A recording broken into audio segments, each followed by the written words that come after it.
નમસ્તે બાળકો. આજે આપણે ધોરણ 7માં સામાજિક વિજ્ઞાનમાં 5મું ચેપ્ટર વનવાસી, વિચરતી જાતિ અને સ્થાનિક સમુદાય વિશે સમજૂતી મેળવીએ. ચાલો આ પાઠની આપણે સમજૂતી મેળવીએ. સૌથી પહેલાં તો આપણે એ જોઈએ કે આ પાઠની અંદર આપણે કયા કયા મુદ્દાઓનો સમાવેશ કરવાનો છે. તો તેમાં જનજાતિઓ અને વિચરતી જાતિઓ, વનવાસી અને વિચરતી જાતિના લોકો, પછી ભારતની મુખ્ય જનજાતિના ક્ષેત્રો, વિચરતી અને વિમુક્ત જાતિ, વણઝારા જે ભારત અને ગુજરાતની અંદર રહી રહેલા છે તેઓ, જનજાતિઓ અને વિચરતી જાતિઓની સંસ્કૃતિ અને આ સંસ્કૃતિમાં આવેલું પરિવર્તન. આટલા મુદ્દાઓ જે છે તેનો આપણે આ પાઠ એટલે કે આ જે ભાગ છે એ ભાગની અંદર આપણે તેની સમજૂતી મેળવીશું. ચલો આપણે પાઠની સમજૂતી મેળવીએ. સૌ પ્રથમ તો આપણા પાઠનું નામ છે વનવાસી, વિચરતી જાતિ અને સ્થાનિક સમુદાય. તો આપણને પાઠ વાંચતાની સાથે જ એક પ્રશ્ન ઉદ્ભવે કે આ છે શું? વનવાસી, તમને શબ્દ પરથી જ ખબર પડી જાય કે આમાં શું કહેવા માંગે છે. વનવાસી એટલે કે વનની અંદર વાસ કરનારા, એટલે કે જે સમુદાય છે, જે લોકો છે, જે વનની અંદર રહે છે તે લોકોના વિશે. બીજું છે વિચરતી જાતિ. વિચરતી એટલે કે એક જગ્યાએથી બીજી જગ્યાએ ફરનારા. આપણે ઘણી બધી એવી જાતિ જોઈ છે કે જેઓ એક જ જગ્યા ઉપર સ્થાયી થઈને નથી રહેતા, અથવા તો ના તો તે વનમાં રહે છે, બરાબર. એક જગ્યાએ તે લોકો ધંધા ઉદ્યોગ કરવા માટે આવે છે, વેપાર કરવા માટે આવે છે, અને થોડાક સમય પછી તેઓ બીજી જગ્યાએ પોતાના ધંધા અને વેપાર કરવા માટે જાય છે. તો આવી જાતિ છે વિચરતી જાતિ, એક જગ્યાએથી બીજી જગ્યાએ જતી જાતિ. અને ત્રીજી છે સ્થાનિક સમુદાય, એટલે કે એક જ જગ્યા ઉપર રહેનારા, બરાબર. તો આવા લોકો વિશેની આપણે સમજૂતી મેળવીએ. આપણે આગળના પાઠની અંદર જોઈ લીધું કે રાજ્યોનો ઉદ્ભવ પણ થાય છે અને તેનું પતન પણ થાય છે. એટલે કે ઘણા બધા રાજાઓ છે તે તેમના રાજ્યોને બહુ સરસ રીતે તેનો ઉદ્ભવ કરે છે, બરાબર. બહુ સરસ રીતે તેનું શાસન કરે છે. ઘણી બધી વખત એવું બને છે કે એક રાજાઓ અંદર ઝઘડો કરે છે, અંદર યુદ્ધ કરે છે, બરાબર. અને ઘણી બધી વખત આપણે એ પણ જોયું આગળના પાઠમાં કે આપણા જે રાજાઓ છે એમની ઉપર બહારના લોકો આવીને યુદ્ધ કરે છે, તેનું લૂંટફાટ કરે છે, અને તેના કારણે ઘણા બધા જે રાજ્યો છે તેનું પતન થાય છે. આ બધું વસ્તુ તો બરાબર છે, પણ આની સાથે સાથે તેઓ રાજ્યોનું તો પતન થયું એ વસ્તુ તો બરાબર, પણ સાથે સાથે તેમના જે નગરો અને ગામ છે તેની અંદરનો વિકાસ તો વધતો જ રહ્યો. એટલે કે નગર અને ગામોમાં નવી કળાઓ છે, હસ્તકળાઓ છે, અને ઉત્પાદક પ્રવૃત્તિઓનો તો વિકાસ જ થયો. નવી કળાઓ મતલબ કે એમની અંદર ઘણી બધી એવી કળાઓ છે. કોકને હસ્તલેખન આવડે છે, કોકને ભરત લેખન આવડે છે, ગુંથન આવડે છે, બરાબર. તો આવી બધી ઘણી બધી એવી કળાઓ છે તેનો વિકાસ તો થતો જ રહ્યો. આ સમયમાં કેટલાક મહત્વપૂર્ણ રાજનૈતિક, સામાજિક અને આર્થિક પરિવર્તનો પણ થયા. એટલે કે સાથે સાથે ઘણી બધી એવી પરિવર્તનો આવ્યા કે જેને આપણે રાજનૈતિક એટલે કે રાજાઓની જે અંદર રહેલા જે પરિવર્તન છે તે સામાજિક પરિવર્તન, એટલે કે સમાજની અંદર પણ ઘણા બધા એવા પરિવર્તનો આવ્યા. અને સાથે સાથે આર્થિક પ્રવૃત્તિઓ કે જેના લીધે ધંધો વેપાર આપણે કહી શકીએ, તો એવી આર્થિક પ્રવૃત્તિઓમાં પણ ઘણો બધો પરિવર્તન જોવા મળે છે. પણ જરૂરી નથી કે આ બધી જ જગ્યાએ આવું પરિવર્તન એ એક સરખું હોય. આપણે સામાજિક પરિવર્તનની જ વાત કરીએ તો જરૂરી નથી કે સામાજિક પરિવર્તન એ બધી જ જગ્યાએ સરખું હોય. એટલે કે આપણું જે સામાજિક પરિવર્તન છે બધી જ જગ્યાએ એક સરખું નહોતું, અને એટલા જ માટે અલગ સમાજ અલગ રીતે વિકસિત થયું. એટલે કે સામાજિક પરિવર્તનની આપણે વાત કરીએ તો સામાજિક પરિવર્તનમાં શું થયું તો કે ભાઈ બધી જગ્યાએ એક સરખું પરિવર્તન તો ન આવ્યું. અને એના કારણે શું થયું તો કે એના કારણે અલગ સમાજ અલગ રીતે પોતાનો વિકાસ થયો. આવું કેમ થયું, એટલે કે આવું શા માટે થયું, તો એના વિશેની આપણે વાત કરીએ. એમાં સૌથી પહેલા છે કે ભાઈ જનજાતિઓ અને વિચરતી જાતિઓ. આ શું છે કે જનજાતિ અને વિચરતી જાતિ એ શું છે, તો આપણે તેના વિશે આપણે સમજૂતી મેળવીએ. આપણે જોઈએ છે કે સદીઓથી મોટા શહેરો અને ગ્રામ્ય વિસ્તારોથી દૂર પોતાની સંસ્કૃતિ અને આગવી ઓળખ ધરાવતા સમુદાયને જનજાતીય સમુદાય કે વનવાસી સમુદાય કહેવાય છે. એટલે કે તેઓ મોટા મોટા શહેરો અથવા તો ગ્રામ્ય વિસ્તારમાં રહેતા નથી, પરંતુ એવી જગ્યા ઉપર રહે છે કે જ્યાં આગળ તેમણે પોતાની અલગ એક સંસ્કૃતિ ઊભી કરેલી છે, પોતાની એક અલગ ઓળખ ઊભી કરેલી છે.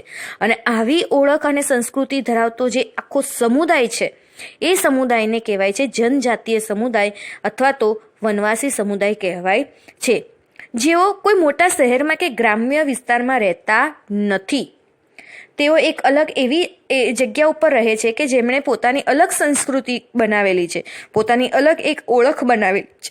તો આવો જે સમાજ છે તે સમાજને આપણે શું કહીએ છીએ? તો જનજાતીય સમુદાય કે વનવાસી સમુદાય કહીએ છીએ. આ સમાજ એ સમયની સમાજ વ્યવસ્થાથી દૂર હતો. એટલે કે એ સમયે જ્યારે સમાજ વ્યવસ્થા ચાલતી હતી એ સમાજ વ્યવસ્થાથી આખો સમુદાય કેવો હતો? બધાથી દૂર હતો.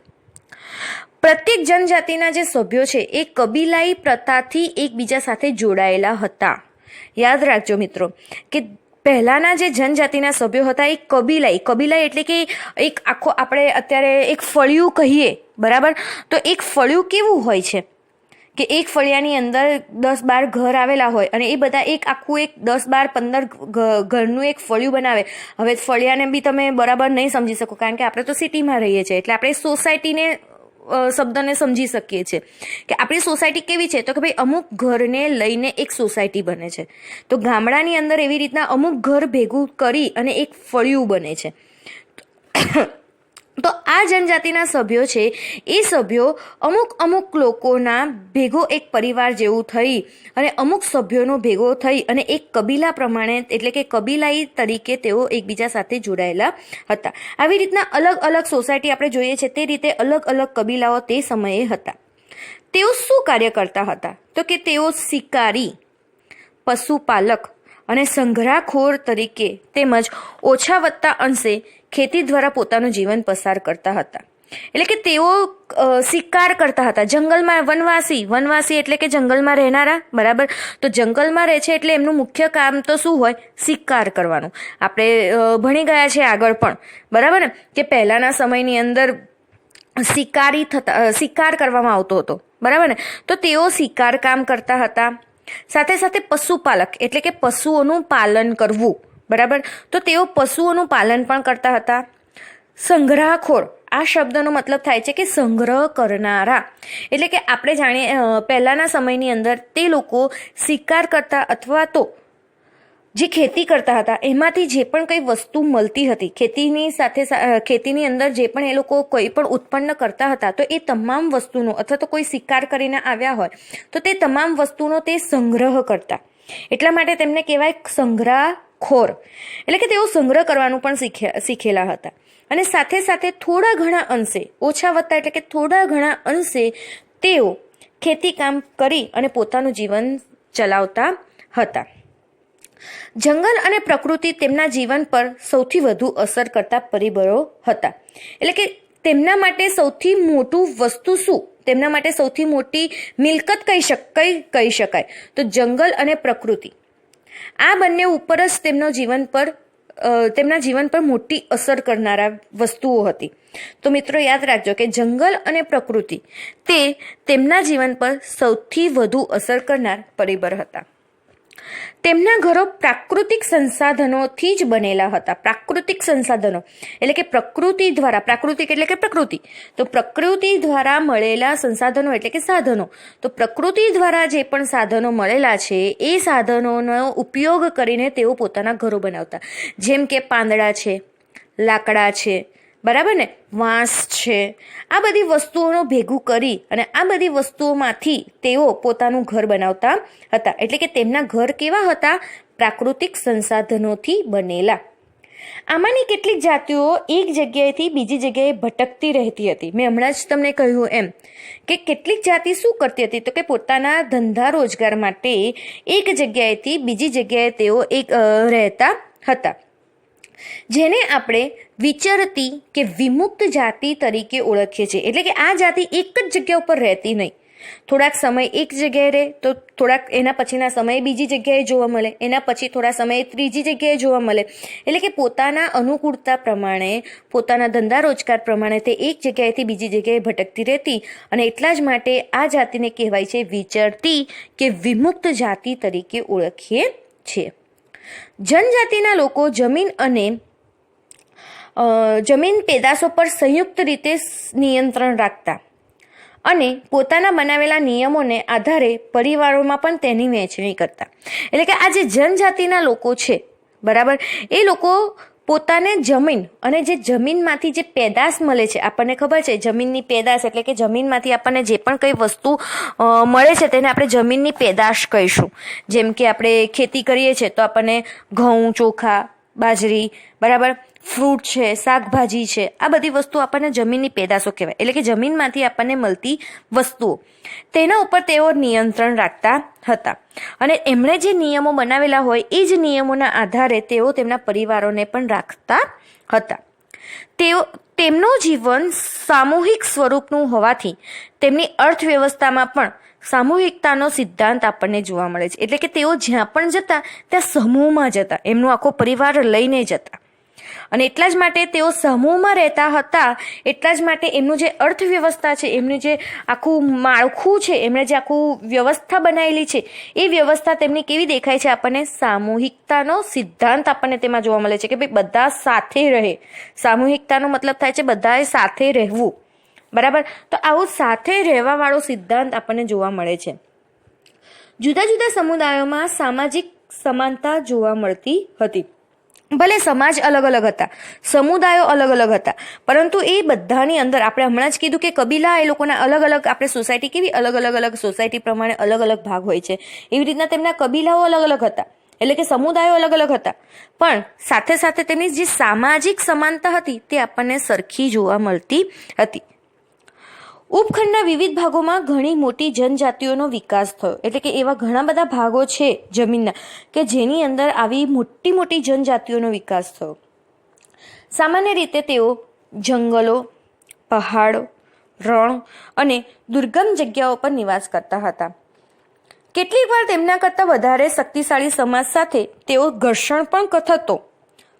આમ છતાં જનજાતિઓએ પોતાની સ્વતંત્રતા ટકાવી અને સંસ્કૃતિ બચાવી રાખી. ઘણી વખત એવું બનતું કે ભાઈ એમના કરતાં કોઈક મોટા શક્તિશાળી વ્યક્તિઓ હોય અથવા તો શક્તિશાળી સમાજ હોય તો તેમની સાથે તેમને યુદ્ધ પણ થઈ જતું. ગમે તેવી પરિસ્થિતિ આવી છતાં પણ તેમણે, એટલે કે આ જનજાતિઓએ પોતાની સ્વતંત્રતા પણ ટકાવી રાખી અને પોતાની સંસ્કૃતિને પણ ખૂબ જ સારી રીતે બચાવી રાખી છે. અને જે આજની એટલે મતલબ કે અત્યારના સમયમાં પણ આપણને આવી જાતિ જોવા મળે છે, જેઓ તેમની સંસ્કૃતિના આધારે આપણને અલગ તરી આવે છે. જાતિ આધારિત સમાજ અને જનજાતીય સમાજ વિવિધ જરૂરિયાતો માટે એકબીજા પર નિર્ભર હતો. સંઘર્ષ અને નિર્ભરતાના સંબંધને કારણે બંને સમાજમાં હવે ધીમે ધીમે પરિવર્તન આવ્યું. પહેલા કેવું હતું? એકબીજા સાથે નિર્ભર હતો. કયા કયા બે સમાજ એકબીજા સાથે નિર્ભર હતા? તો જાતિ આધારિત સમાજ અને જનજાતીય સમાજ. યાદ રાખજો મિત્રો કે જાતિ આધારિત સમાજ અને જનજાતીય સમાજ બંને એકબીજા પર નિર્ભર હતા. અને એ લોકોને એટલા બધા સંઘર્ષ અને નિર્ભરતા પરના કારણે હવે આ સમાજની અંદર આપણને પરિવર્તન જોવા મળી રહ્યું છે. એટલે કે આ લોકોએ પણ ધીમે ધીમે પોતાના સમાજની અંદર પરિવર્તન આણ્યું છે. બીજી જાતિ વિશે આપણે વાત કરીએ તો કે વનવાસી અને વિચરતી જાતિના લોકો. આપણે અત્યાર સુધી જાતિ જોઈ, બરાબર ને? હવે છે તેના લોકો.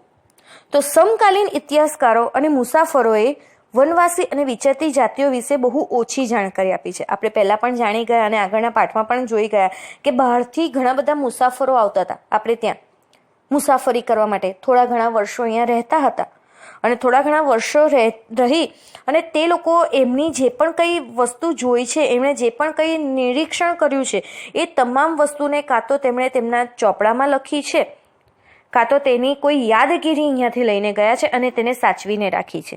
અને તેના આધારે જ તો આપણે આ જૂના વર્ષો, મતલબ કે બહુ વર્ષો પહેલાંની વસ્તુને આપણે સારી રીતે જાણી શકીએ છીએ. પરંતુ તેઓએ વનવાસી અને વિચરતી જાતિઓ વિશે ખૂબ જ ઓછી જાણકારી આપી છે. છતાં પણ જનજાતિના લોકો પાસે લેખિત દસ્તાવેજો આપણને મળતા નથી. પરંતુ વનવાસી કે જનજાતિ પ્રજા પોતાના સમૃદ્ધ રીત રિવાજો અને મૌખિક પરંપરાઓનું રક્ષણ કરતી હતી. એટલે કે ભલે આપણને તેમના વિશે કોઈ દસ્તાવેજો લેખિતમાં નથી મળતા, પરંતુ તે લોકોની જે રીત રિવાજ છે, બરાબર, એ રીત રિવાજો, એમના જે પરંપરાઓ છે, એ પરંપરાઓના આધારે આપણને જાણકારી મળી શકે છે. તેમની આ જાતિ વિશેની આપણને સમજૂતી મળી રહે છે. આ પરંપરાઓ નવી પેઢીને વારસામાં મળતી હતી. વર્તમાન ઇતિહાસકારોએ જનજાતિનો ઇતિહાસ લખવા માટે મૌખિક પરંપરાઓનો પણ ઉપયોગ કર્યો છે. હવે જોઈએ કે ભારતની અંદર આ મુખ્ય જનજાતિઓના ક્ષેત્રો કયા કયા છે. એટલે કે ભારતની અંદર આ જાતિ કઈ કઈ જગ્યાએ આપણને જોવા મળે છે. તમને પણ ખબર હશે, ક્યારેક ક્યારેક તમે લોકોએ પણ આવી જાતિઓને જોઈ હશે, બરાબર ને. આપણે જોઈએ છે ઘણી બધી જગ્યાએ કે આવી જાતિ મતલબ કે આવી જે વિચરતી જાતિ કે એક જગ્યાએથી બીજી જગ્યાએ જનારી જાતિને આપણે પણ જોઈએ છીએ, બરાબર ને, કે જેઓ પોતાના વેપાર ધંધા માટે આવે છે. અને આવે એટલું જ નહીં, એમની સાથે પુરુષ પણ હોય છે, સ્ત્રીઓ પણ હોય છે, નાના બાળકો પણ હોય છે. ક્યારેક તો એ લોકોને રહેવા માટે જગ્યા નથી મળતી, તો તેઓ રસ્તા ઉપર આજુબાજુમાં રહે છે, બરાબર ને. આપણે ક્યાંક એક જગ્યાએથી બીજી જગ્યાએ જતા હોઈએ, બરાબર ને, તો રસ્તામાં આપણને એવા ઘણા બધા લોકો જોવા મળતા હોય છે કે જે તંબુ બાંધીને, ટેન્ટ બાંધીને આપણે જોયા હોય, બરાબર. તો આવા લોકો છે વિચરતી જાતિ, કે ભાઈ એક જગ્યાએથી બીજી જગ્યાએ પોતાના ધંધા માટે આવ્યા હોય. હવે ચલો આપણે જોઈએ કે ભારતની અંદર આવી કઈ કઈ જાતિ ક્યાં આગળ જોવા મળે છે. ભારતની અંદર ઘણા બધા એવા વિસ્તારો છે, એટલે કે મોટા ભાગના એવા વિસ્તારો છે કે જ્યાં આગળ આપણને આવી જનજાતિ જોવા મળે છે. જનજાતિનો વિસ્તાર અને પ્રભાવ સમયની સાથે બદલાતો રહ્યો છે. એટલે કે પહેલા જનજાતિનો વિસ્તાર અને અત્યારનો વિસ્તાર એ જેમ જેમ સમય બદલાયો છે તેમ તેમ તેમનો બદલાવ આવ્યો છે. કેટલીક જનજાતિ ખૂબ શક્તિશાળી હોવાથી તે મોટા પ્રદેશો પર નિયંત્રણ ધરાવતી હતી. એટલે કે તેઓ એટલા ખૂબ શક્તિશાળી હતા કે જેના કારણે મોટા મોટા પ્રદેશોની અંદર તેમણે પોતાનું નિયંત્રણ રાખ્યું છે. એટલે કે 13મી-14મી સદી દરમિયાન, યાદ રાખજો મિત્રો કે 13મી-14મી સદી દરમિયાન પંજાબમાં ખોખર જનજાતિ અને ગખ્ખર જનજાતિ મુખ્ય હતી. યાદ રાખજો કે જ્યારે 13મી-14મી સદી ચાલતી હતી, એ 13મી-14મી સદી દરમિયાન પંજાબની અંદર ખોખર જનજાતિ, જ્યારે ગખ્ખર જનજાતિ આ મુખ્ય જાતિ હતી. આ જનજાતિમાંથી આવનાર ખખ્ખરને અકબરે મનસબદાર બનાવ્યા હતા. તમે યાદ રાખજો, અકબરનું નામ તો તમે સાંભળ્યું જ છે, બરાબર. તો પંજાબની અંદર આ જે જાતિઓ હતી એ જાતિમાંથી એક એવો વ્યક્તિ હતો કે જેમનું નામ હતું કમાલ ખા ખખ્ખર. યાદ રાખજો આ નામ, કમાલ ખા ખખ્ખર. અને આ કમાલ ખા ખખ્ખરને અકબરે મનસબદાર તરીકે રાખ્યા હતા.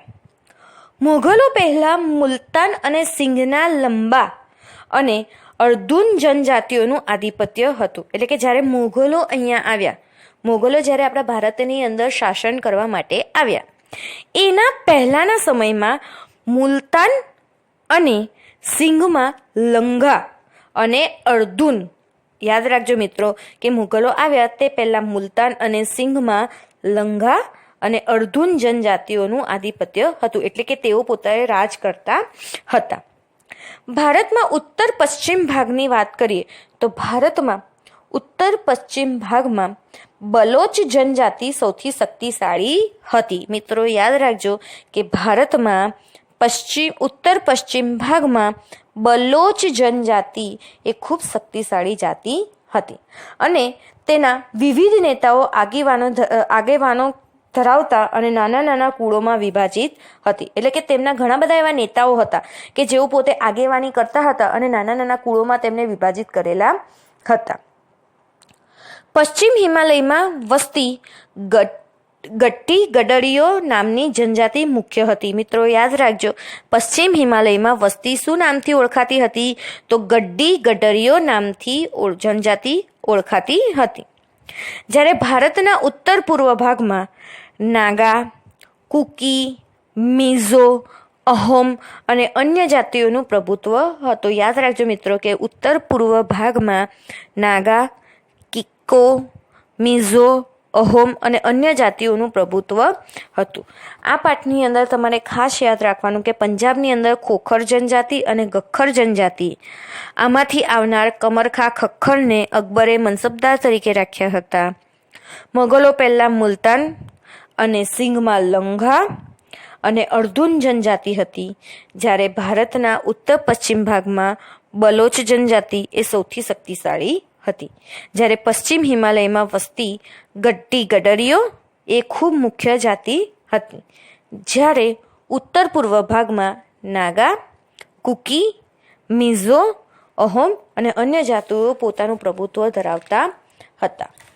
સાથે સાથે બિહાર અને ઝારખંડના કેટલાક વિસ્તારમાં 12મી સદી સુધી ચેર સરદારોનું આધિપત્ય હતું. આપણે જ્યારે આગળ ભણતા હતા, બરાબર, અલગ અલગ સરદારો વિશે ભણતા હતા, તેમાં ચેર સરદાર વિશે પણ આવ્યું હતું, બરાબર ને. તો અત્યારના પણ બિહાર અને જે ઝારખંડ નામ સાંભળેલું છે તમે, બરાબર ને. તો આ બિહાર અને ઝારખંડની અંદર 12મી સદી સુધી ચેર સરદારો હતા, તેમણે પોતાનું આધિપત્ય જમાવેલું હતું.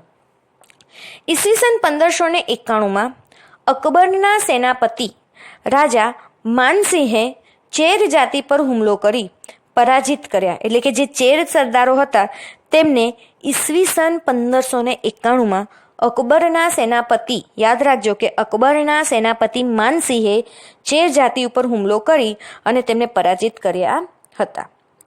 પરંતુ તેમણે સંપૂર્ણપણે આધીન બનાવી શક્યા નહીં. ભલે તેમને પરાજિત તો કર્યા, પરંતુ આ ચેર સરદારો તેમના સંપૂર્ણપણે આધિપત્ય તો આપી શક્યા જ નહીં.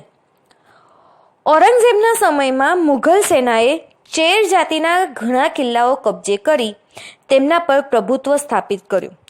મુઘલ સામ્રાજ્ય જે હતા ઔરંગઝેબ, અને એ ઔરંગઝેબના મુઘલ સેનાએ ઘણા બધા એવા કિલ્લા હતા કે જે તેમણે કબજે કરી દીધા અને પોતાનું સામ્રાજ્ય ત્યાં સ્થાપિત કર્યું. આ વિસ્તારની બે મહત્વની જનજાતિઓ મુંડા અને સંથાલ હતી. યાદ રાખજો કે જે ચેર સરદાર હતા તેમની બે મહત્વની જાતિ હતી મુંડા અને સંથાલ. આ જનજાતિઓ પર આ વિસ્તાર ઉપરાંત ઓડિશા અને બંગાળમાં પણ રહેતી હતી. એટલે કે આ જે જનજાતિઓ છે તે ઓડિશા અને બંગાળમાં પણ રહેતી હતી. કર્ણાટક અને મહારાષ્ટ્રના પહાડી વિસ્તારમાં પણ કોળી, બેરાદ અને બીજી કેટલીક જનજાતિઓ રહેતી હતી. યાદ રાખજો કે કર્ણાટક અને મહારાષ્ટ્રના જે પહાડી વિસ્તારો છે એ પહાડી વિસ્તારોમાં કોળી, બેરાદ અને બીજી કેટલીક જનજાતિઓ આપણને જોવા મળે છે. જ્યારે દક્ષિણ ભારતમાં કોરાગા, વેતર, મારવાડ અને બીજી જનજાતિઓના લોકો મોટી સંખ્યામાં આપણને વસતા હતા. ભીલ આ જનજાતિઓમાં સૌથી અગત્યના હતા. આપણે ભીલ નામ તો તમે અત્યારે સાંભળેલું જ હશે, કારણ કે અત્યારે પણ આ અસ્તિત્વ ધરાવી રહ્યા છે. તો ભીલ એ જનજાતિમાં સૌથી અગત્યના હતા, જે પશ્ચિમ અને મધ્ય ભારતમાં ફેલાયેલા હતા. યાદ રાખજો કે ભીલ એ ખૂબ અગત્યના છે અને જે પશ્ચિમ અને મધ્ય ભારતમાં ફેલાયેલા હતા. 16મી સદીના અંત સુધીમાં તેમના ઘણા ખેડૂતો અને જમીનદાર તરીકે સ્થાયી થયા. એટલે કે જ્યારે 16મી સદી હતી ત્યારે તેઓ વિચરતી જાતિમાંથી પોતે ખેડૂત અને જમીનદાર તરીકે સ્થાયી થાય છે. જો કે કેટલાક ભીલ કુળ શિકાર અને અન્ન સંગ્રહ સાથે પણ જોડાયેલા રહ્યા. એટલે કે અમુક લોકો છે ખેડૂત અને જમીનદાર તરીકે રહ્યા, જ્યારે અમુક લોકો છે, અમુક જે આખી જાતિ છે એ લોકોએ પોતાનું શિકાર અને અન્ન સંગ્રહ સાથે જોડાયેલા રહ્યા. હાલના છત્તીસગઢ, મધ્યપ્રદેશ, મહારાષ્ટ્ર અને આંધ્રપ્રદેશમાં ગોંડ લોકોની વસ્તી વધુ છે. મિત્રો યાદ રાખજો કે છત્તીસગઢ, મધ્યપ્રદેશ, મહારાષ્ટ્ર અને આંધ્રપ્રદેશમાં ગોંડ લોકોની વસ્તી વધુ છે. ગુજરાતની વાત કરીએ તો ગુજરાતમાં આરાસુરથી ડાંગની પૂર્વ પટ્ટીના વિસ્તારની જનજાતિઓ લગભગ 4 સદીથી જ આ પ્રદેશમાં પોતાની વિશિષ્ટ સમાજ વ્યવસ્થા અને સંસ્કૃતિને સાચવીને બેઠી છે. એટલે કે આપણા ગુજરાતની આપણે વાત કરીએ તો ગુજરાતની અંદર આરાસુરની જે ડુંગરની પૂર્વ પટ્ટી છે, આરાસુરથી જે ડુંગર આવેલા છે, ડાંગનો ડુંગર, બરાબર. એ ડાંગની પૂર્વ પટ્ટીની આગળ આવી જે જનજાતિઓ છે એ લગભગ 4 સદી સુધી પોતાના 4 સદીથી પોતાના પ્રદેશના પોતાનું વિશિષ્ટ સમાજ વ્યવસ્થા અને સંસ્કૃતિને સાચવી રાખીને બેઠી છે તથા આધુનિક સમય સાથે કદમ મિલાવીને પ્રગતિ પણ કરી રહી છે. એટલે કે અત્યારે જે સમય છે એ સમયની સાથે સાથે પોતે કદમ પણ મિલાવ એટલે કે અત્યારના સમયની સાથે સાથે તેઓ ચાલી પણ રહ્યા છે અને સાથે સાથે તેઓ તેમની પ્રગતિ પણ કરી રહ્યા છે. મિત્રો, આપણે આ પાઠની અંદર વનવાસી જાતિ અને વિચરતી જાતિ તથા વિચરતી જાતિના લોકો કેવા હોય છે તથા ભારતની અંદર કઈ કઈ જગ્યાએ વિચરતી જાતિઓ આવેલી છે અને તેમના નામ શું છે તેના વિશેની આપણે સમજૂતી મેળવી. હવે પછીના ભાગની અંદર આપણે